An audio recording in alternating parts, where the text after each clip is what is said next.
My sister Erica stabbed my $800 baby shower cake 47 times.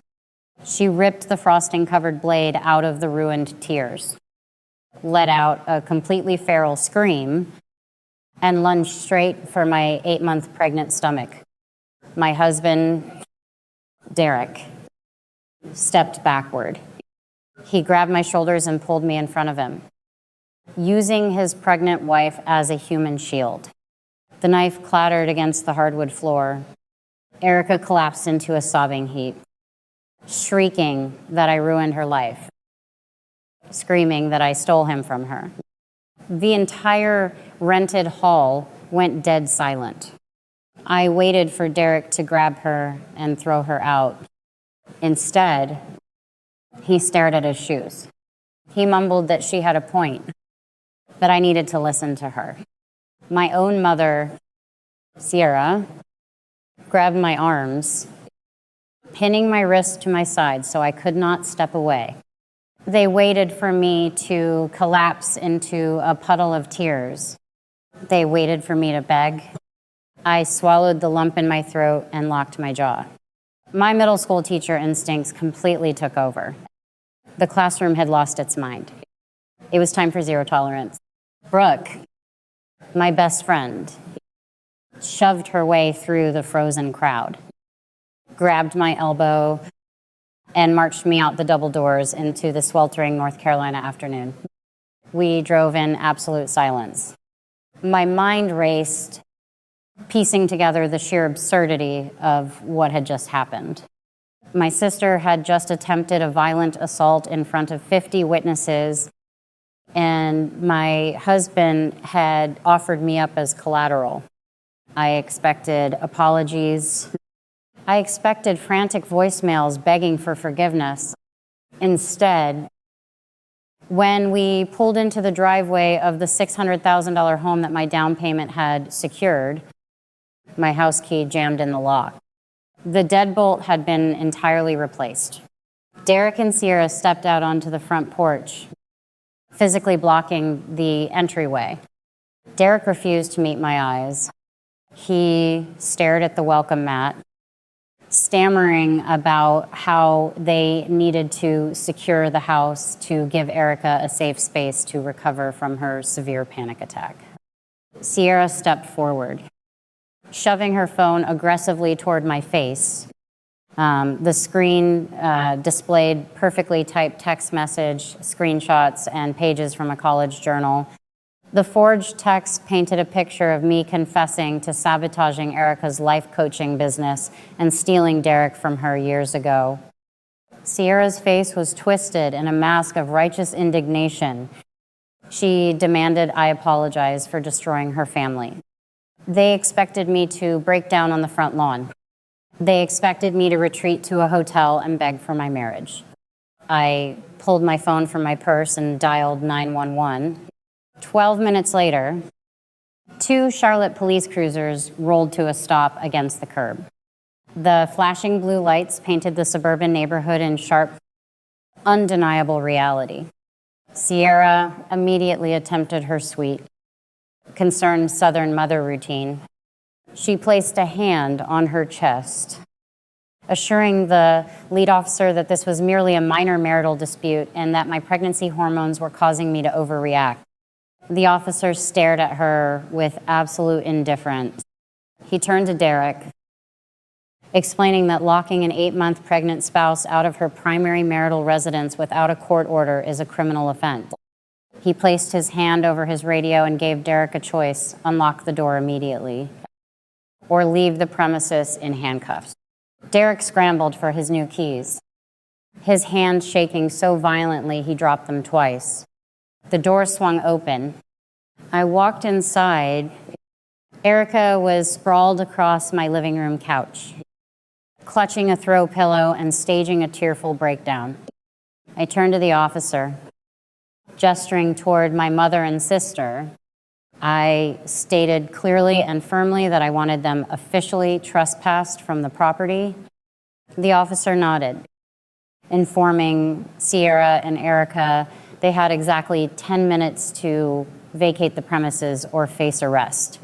As Sierra gathered her purse, she shot me a look of pure, unadulterated hatred. In that exact second, the truth finally clicked into place. My mother needed me to be the villain. She desperately craved this narrative because if I was the evil mastermind who ruined Erica's life, then Sierra did not have to admit she had raised a monstrous, entitled failure of a daughter. It was the enabler's tax, and she was entirely willing to pay it with my safety. The front door clicked shut. The house plunged into a heavy, suffocating quiet. Derek paced the kitchen tiles, whining about how I was tearing the family apart, claiming he was just trying to keep the peace. I tuned out his pathetic excuses. I deal with manipulative teenagers 5 days a week. A cowardly adult man was not going to break my focus. I sat down at the granite island and opened my laptop. I did not need to be a hacker. I just needed to be a wife who understood her own household finances. I logged into our joint bank account, ignoring Derek's stammering in the background. I pulled his recent credit card statements and cross-referenced the dates with the timestamps on Erica's fabricated evidence. The truth glared back at me in stark black and white. 3 days ago, a $45 charge was posted from a local electronics store. Derek had used our joint funds to purchase a prepaid burner phone. Brooke leaned over my shoulder, her retail manager eyes scanning the screen. She pulled her own phone out and navigated straight to the Mecklenburg County Civil Court public docket. She typed in Erica's full name. No secret passwords, no hidden files, just public record. 3 active lawsuits populated the screen. 2 were from major credit card companies suing Erica for $45,000 in unpaid balances.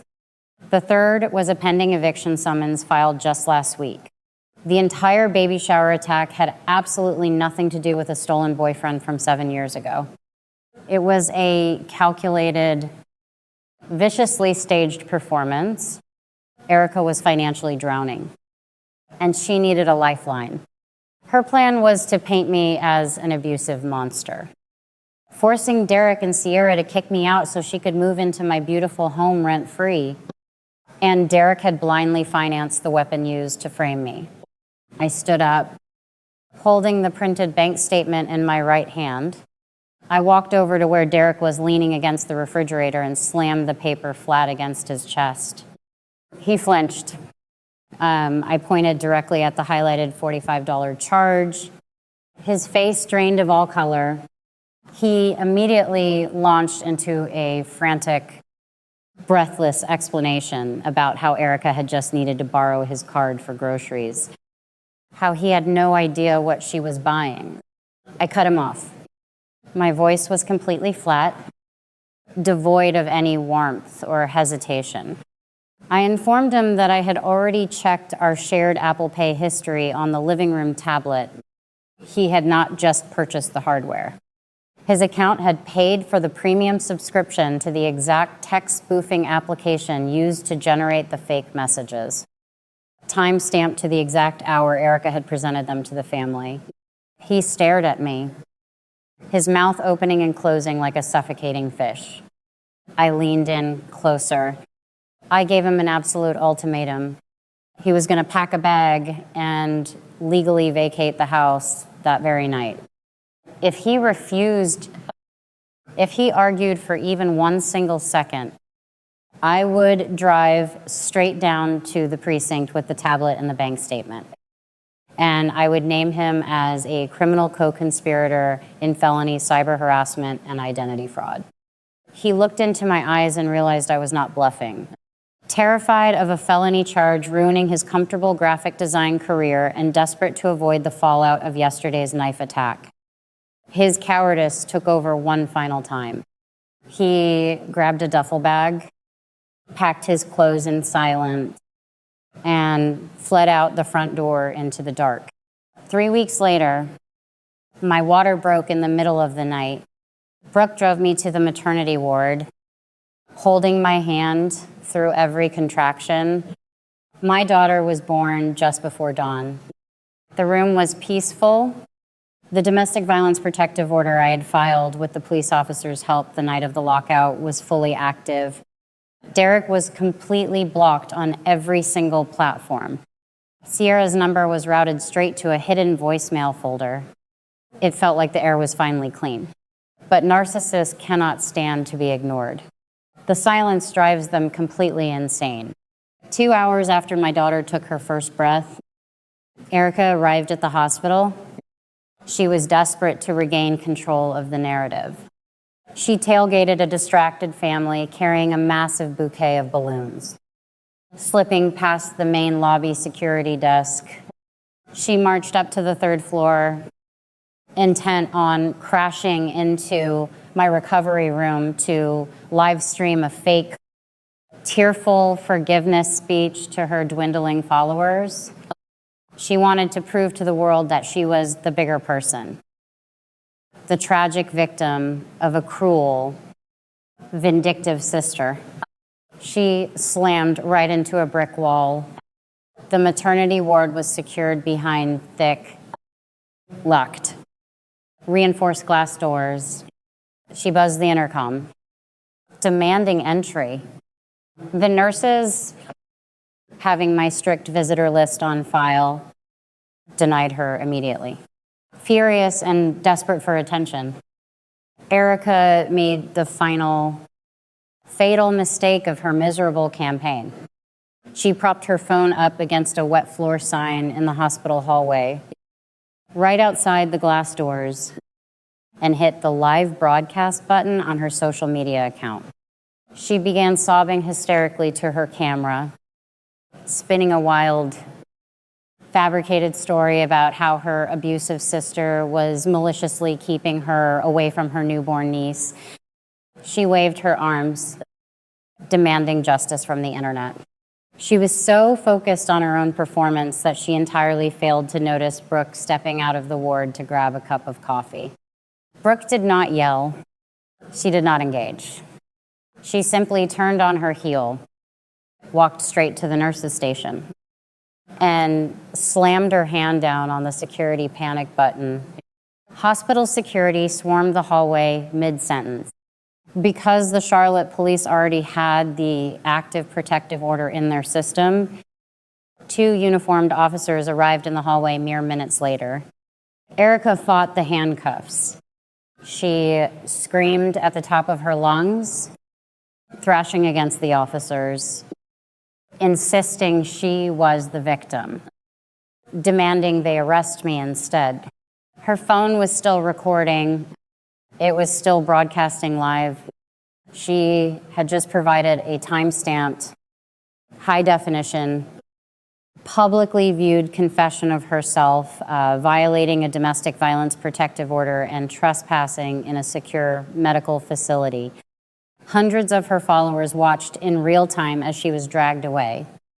Her reputation as a life coach permanently incinerated by her own hubris. Through the thick security glass, I watched the elevator doors slide shut, swallowing my sister and the police officers whole. There was no chaotic noise inside my room. There was only the absolute, stunning silence of a toxic anchor finally being severed. My phone buzzed on the bedside table. It was a panic text from Derek, begging to come to the hospital, claiming he had finally seen the truth after watching Erica's viral arrest video. I swiped left and deleted the message. I checked the hidden voicemail folder.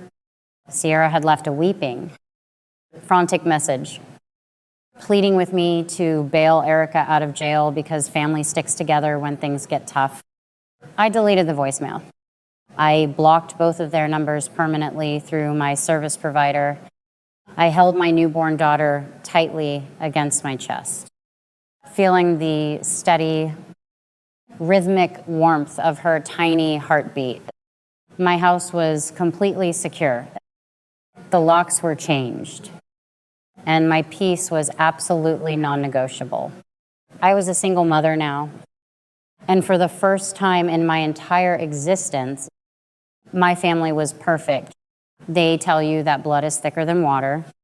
They drill it into your head from the moment you are old enough to understand words, but they conveniently leave out the part where some blood is laced with pure poison.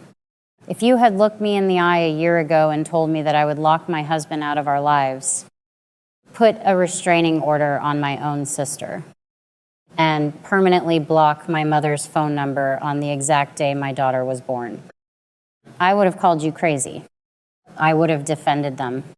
But trauma is an incredibly brutal teacher. It violently strips away the comfortable illusions of who people pretend to be, forcing you to look at their actions in the cold, unforgiving light of reality. Let us talk about Erica for a second. Narcissism is a fascinating, terrifying disease. Erica did not attack me because she actually believed I stole her life or her potential boyfriend from a decade ago. She attacked me because her own life was completely falling apart.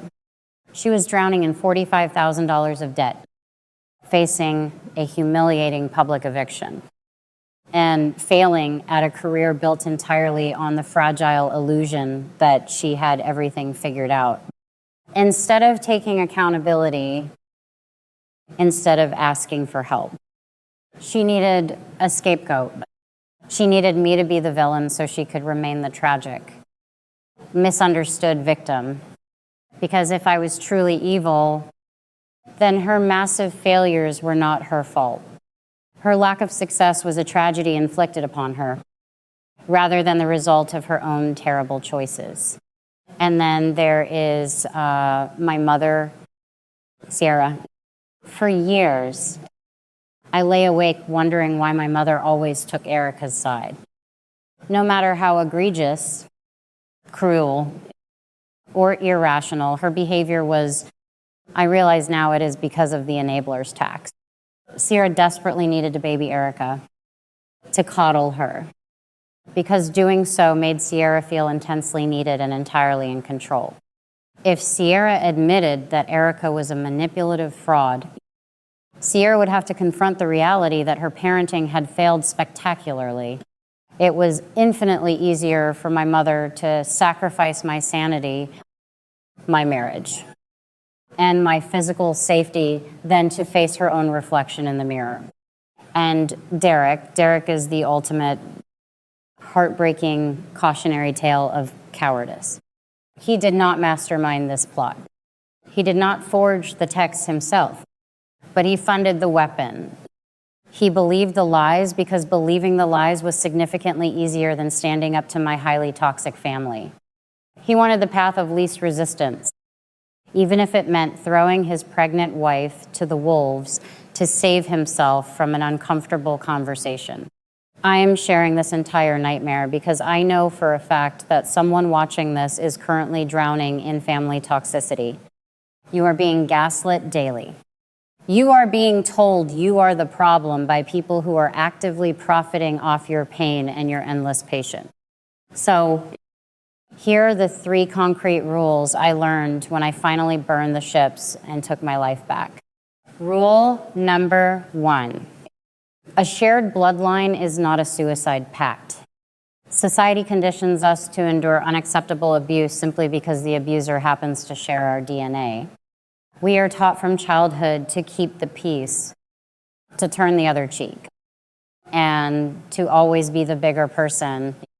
But being the bigger person usually just means offering yourself up as a punching bag so the rest of the family does not have to deal with the uncomfortable, messy reality of the abuser. You do not owe your peace, your hard-earned property, or your mental health to someone just because you shared a childhood address. Rule number 2, never argue with a lie, dismantle the logistic. When Derek and Sierra locked me out of my house, I could have stood on the front lawn screaming. I could have cried until I threw up. I could have begged them to remember who I was and everything I had done for them. But narcissists feed exclusively on your emotional desperation. Your tears are their currency. Instead, I removed emotion from the equation entirely. I called the police to enforce my strict legal right, and I followed the money trail. I did not fight Erica's fake text messages. I found the credit card charge for the burner phone. When you are dealing with manipulators, stop trying to win their hearts or change their minds. Audit their actions. Cold, hard logic is the absolute kryptonite of the narcissist.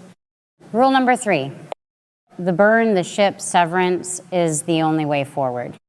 When someone shows you clearly and without hesitation that they are willing to destroy your life, you do not offer them a seat at your dinner table ever again.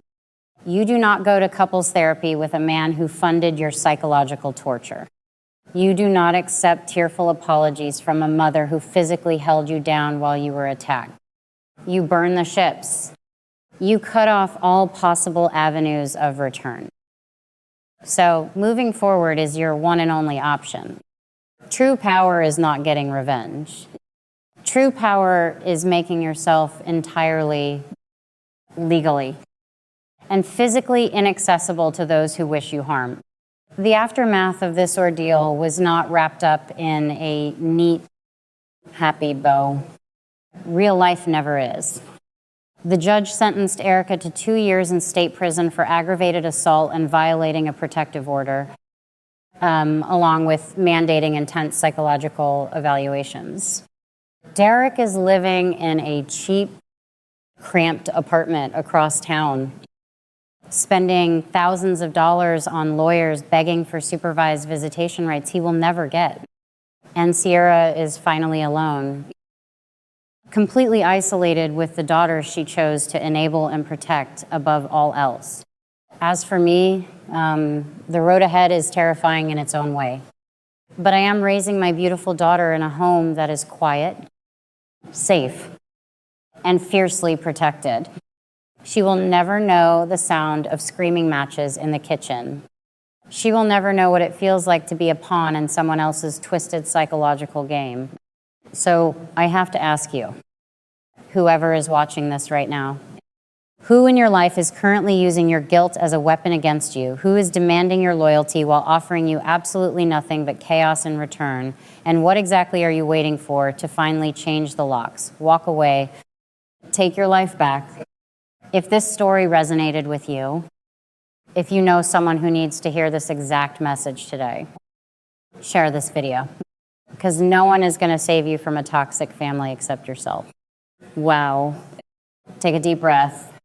I know exactly what you are screaming at the screen right now.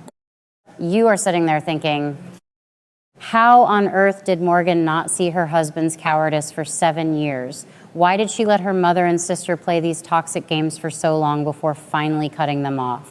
Let me stop you right there. Morgan was not stupid, and she was not weak. She was trapped in a psychological cycle known as intermittent reinforcement. I like to call it the slot machine effect. Here is the dark truth about toxic families and cowardly partners. They do not treat you terribly 100% of the time. If they did, you would walk away immediately. Instead, they give you just enough good days, a sweet text message, a peaceful Sunday dinner, a seemingly supportive husband buying baby clothes to keep you pulling the lever. You keep playing the game, hoping that this time you will hit the jackpot of a normal, loving family. You become addicted to those tiny crumbs of hope. That is exactly why the betrayal at the baby shower was so blinding. But when that illusion finally shattered, look at how Morgan handled the fallout. This was an absolute masterclass in street smart financial and emotional self-defense. First, she immediately deployed the audit strategy. When her mother and husband locked her out and waved those forged text messages in her face, Morgan did not waste a single breath arguing with their lies. Manipulators and scammers thrive on your emotional chaos. They want you crying on the front lawn. Instead, Morgan removed her emotions and followed the money. She logged into her joint bank accounts and her shared Apple Pay history. She found that $45 charge for the burner phone and the subscription receipt for the text spoofing application. She audited her own life. Remember this, liars can forge a text message, but they cannot forge a bank statement. Second, she focused entirely on building the case. Her best friend did not do anything illegal to find out the truth. She simply searched the public civil court dockets to find Erica's $45,000 in credit card debt and her pending eviction. Morgan then used the police to establish a rock-solid paper trail, securing a formal trespass warning and a protective order on day one. When Erica finally broke that order at the hospital, Morgan did not have to explain herself or argue her side of the story. The legal trap was already set. Erica locked herself in a jail cell with her own live broadcast. The hardest lesson to learn in adulthood is that shared DNA does not equal a shared reality. A joint bank account with the wrong partner is a massive liability. Sometimes the absolute best investment you can make is buying your own freedom, even if it means changing the locks on the people you once trusted the most. If you have ever had to burn the ships to save yourself, or if you know someone who is currently pulling the lever on a toxic family slot machine, share this video with them right now. Subscribe to the channel for more insights on how to navigate the darkest parts of human nature. And remember, your peace is absolutely non-negotiable. See you in the next one.